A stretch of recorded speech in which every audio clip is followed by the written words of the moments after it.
ಬಿಹಾರ ಚುನಾವಣೆ ಹೋಗ್ತೀರಾ ಸರ್ ಅಂತ? ಹಾಂ, ಬಿಹಾರ ಚುನಾವಣೆ ಪ್ರಚಾರಕ್ಕೆ ನನಗೆ ಇಲ್ಲಿವರೆಗೆ ಕರೆ ಬಂದಿಲ್ಲ. ಕರೆ ಬಂದರೆ ಹೋಗ್ತೀನಿ. ವಾತಾವರಣ ಹೇಗಿದೆ ಅಂತ ಸರ್? ನಮ್ಮ ಪ್ರಕಾರ ಇಂಡಿಯಾ ಗೆಲ್ತದೆ ಅಂತ ಇದೆ. ಸರ್, ಈಗ ಬೆಂಗಳೂರಿನಲ್ಲಿರುವ ಬಿಹಾರ್ ಮತದಾರರಿಗೆ ಇವತ್ತು ಡಿ ಕೆ ಶಿವಕುಮಾರ್ ಅವರು ಮಾತಾಡ್ತಾ ಇದ್ದಾರೆ. ಅಂದರೆ ನಮಗೆ ಸಪೋರ್ಟ್ ಮಾಡಿ ಅನ್ನುವಂಥದ್ದನ್ನು ಬೆಂಗಳೂರು ಸಭೆ ಮಾಡ್ತಾರೆ. ಬಿಹಾರ್ನವರು ಭಾಳ ಜನ ಇದ್ದಾರೆ. ಅವರು ಮನವಿ ಮಾಡೋದು ಮಾಡ್ತೀವಿ, ನೋಡೋಣ ಅವ್ರು ಏನು ಮಾಡ್ತಾರೆ. ಏನು ಫ್ಯಾಕ್ಟರ್ ವರ್ಕೌಟ್ ಆಗ್ಬೋದು ಅಂತ ಸರ್? ಬಿಹಾರಲ್ಲಿ ಇಂಡಿಯಾಗೆ INDIಗೆ ಏನು ಫ್ಯಾಕ್ಟರ್ ವರ್ಕ್ ಆಗುತ್ತೆ ಅಂತ?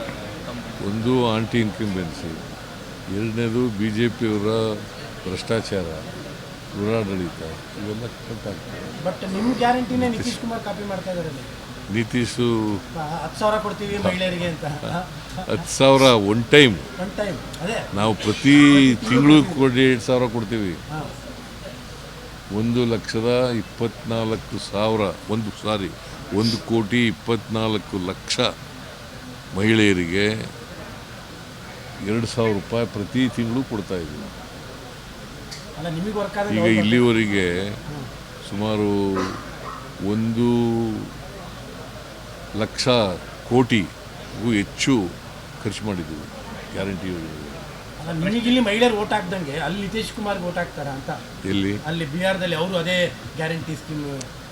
ಅವೆಲ್ಲಕ್ಕಿಂತ ಹೆಚ್ಚಾಗಿ ನಿತೀಶ್ ಕುಮಾರ್ ಭಾಳ ವರ್ಷ ಮುಖ್ಯಮಂತ್ರಿ ಆಗಿದ್ದಾರೆ. ಆಮೇಲೆ ಯಾವುದೇ ಒಂದು ಸಿದ್ಧಾಂತ ಇಲ್ಲ. BJP ಜೊತೆಲೂ ಹೋಗ್ತಾರೆ, ಕಾಂಗ್ರೆಸ್ ಜೊತೆಲೂ ಬರ್ತಾರೆ, ಲಾಲೂ ಪ್ರಸಾದ್ ಜೊತೆ ಹೋಗ್ತಾರೆ. ಈ ಥರ ಆಗಿ ಯಾವುದೇ ಒಂದು ಸಿದ್ಧಾಂತ ಇಲ್ಲದೆ ಇರ್ತಕ್ಕಂಥದ್ದು. ಮತ್ತು ಬಡತನ ಜಾಸ್ತಿ ಇದೆ ಅಲ್ಲಿ. ಬಿಹಾರ್ನಲ್ಲಿ ಬಡತನ ಜಾಸ್ತಿ ಇದೆ.